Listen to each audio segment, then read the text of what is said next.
Welcome back to BYU Sports Nation. We are live in Studio B. I'm Spencer Linton, teamed up with Dave McCann, and right now it is our privilege to welcome in two of the newest qualified Olympians for Team USA, distance stars, Connor Mantz and Clayton Young. Amazing run, gentlemen. Just first and foremost, congratulations on an unforgettable weekend.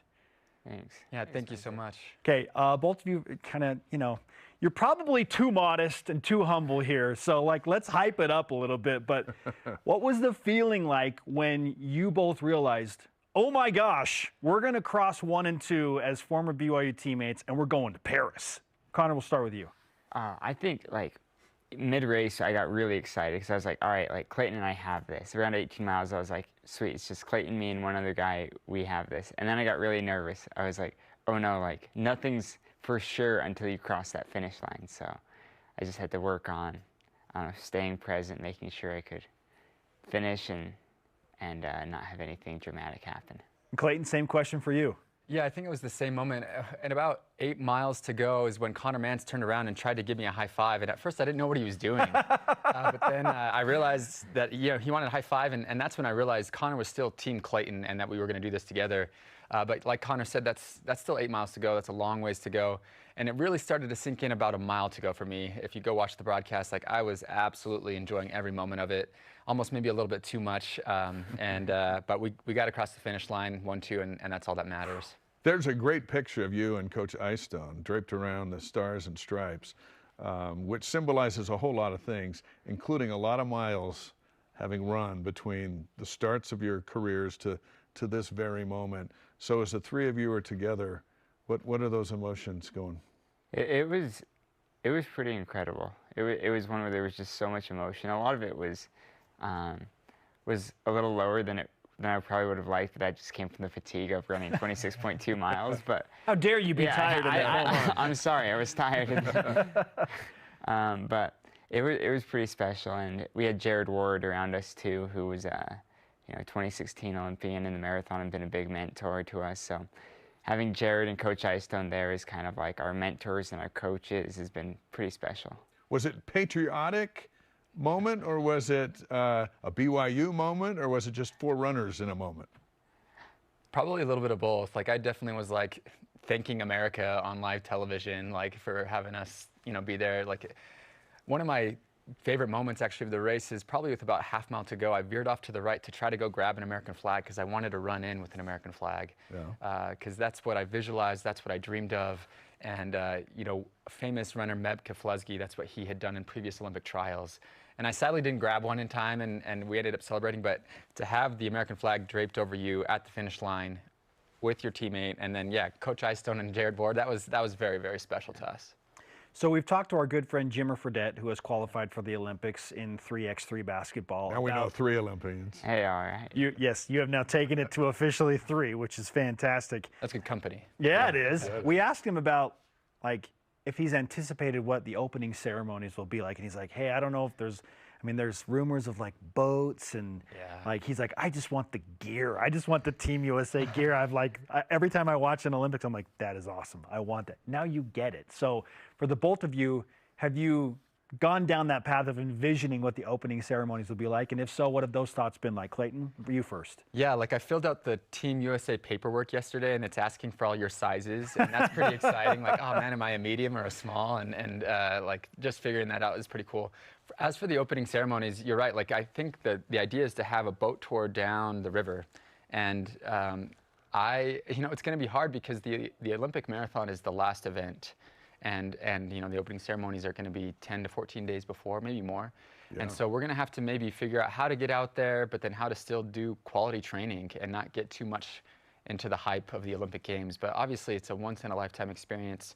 Hopefully we do it again in 4 years, but no guarantees. So we're going to have to strike this balance of enjoying it, but also being ready for the marathon at the end of the race. Coach Icestone knows where all the places are to run over there. Yeah. So he can, good point. He can get you out of the Olympic Village and onto a course of some sort. There have been a lot of accounts of this race that's getting you to Paris. And one that I read is that, Connor, you had some struggles in that race. Yeah. And you motivated him to keep going, which is what friends do, even when they're competing against each other. What were those moments like, and how valuable was this guy? Yeah, Clayton was insanely valuable. Knowing, I've trained with him, I know what he's going to do, I know how he runs, was super, super helpful to get me through those tough moments. What I was struggling with was just the unknown. The marathon started to get difficult, and I knew, I had a nightmare the night before I didn't finish. And I was like, I don't want to have that happen where I am, this close to making the Olympic team. And so I let Clayton know. I was like, look, I'm struggling, is what I said, and I was like, I'm just gonna run behind you. That way I don't have to think about dictating the pace. I just can run behind you. And kind of reminded me of one of our last 25-mile long run before we competed. Clayton, when you hear him say, I'm struggling in this giant moment, what do you think?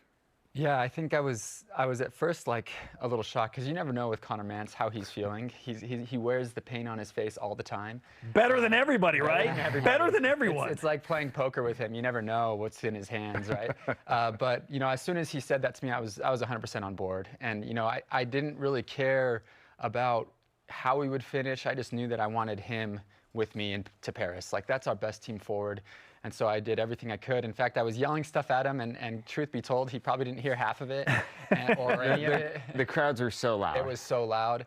But I was trying to motivate him, inspire him, saying, hey, tuck in. Hey, we got this. Hey, stay on me. In fact, there were some cool street signs along the path that I'd kind of named in honor of, like, here's Mills, which is Greg Mills, like 1 mile to go. Here's Liberty, like talk about freedom and patriotism, like let's finish this. Here's Lake Loop, which is a famous... Sure, you're giving a tour of the city while you're running through it. And it was just this moment where, I don't really care what happens. And then it transitioned into me celebrating and just trying to enjoy every moment of it. And once we had heard we were 30, 40 seconds on third place, it was like awesome. Then you knew the two of you were going to finish 1-2. And I should note that, like, our histories in the marathon are pretty similar in the sense that we've both had marathons that have gone bad really quickly. And so as Conor said, like, hey, I'm not feeling well with 2 miles to go, that's a long time in a marathon. I have, a couple of years ago, I collapsed with 300 meters to go in the Chicago Marathon 3 times.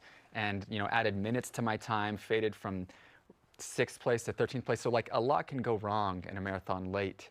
And so as soon as Conor said that, I was like, what do we got to do? Like, let's just make it happen, because obviously I want to go with him. Clayton Young and Conor Mantz are with us on BYU Sports Nation. So great to have two now soon-to-be Olympians on Team USA running in the marathon. And let's get you a dream catcher, too, to keep those nightmares away, okay? Good point. Okay. I think we can find one of those on Amazon somewhere you can take it with you to Paris. Pretty sure I made one in 3rd grade. So. Dig it up out of the memory box. I love that. As you think about Paris, and I don't know if you've been given any details as to what the track will look like or what it's going to be. I would imagine it's going to be through all of the history of Paris. You're running through the Champs-Élysées, and like there's, the Eiffel Tower. What are your goals there? Because it's going to be a huge moment. It's so fun to like be in the moment and take it in. But what are your goals for each of you in that race? Conor, we'll start with you. I think a big thing is I try not to focus on these outcome goals. Try to, work on more, I don't know, like goals that you work on while I'm trying to say not performance goals, but I just want to make sure I get there, and, in the best shape I can be and go out and compete the best way I can. Whether that makes me, end up 10th place or 20th place or, fighting for a medal, I just want to make sure I'm out there competing to the best of my abilities. Okay, Clayton, same question for you.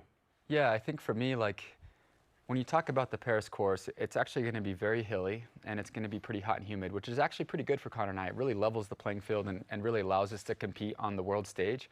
And so I don't want to put it outside my mind that I could do well, especially given how I performed in Orlando in the heat and humidity.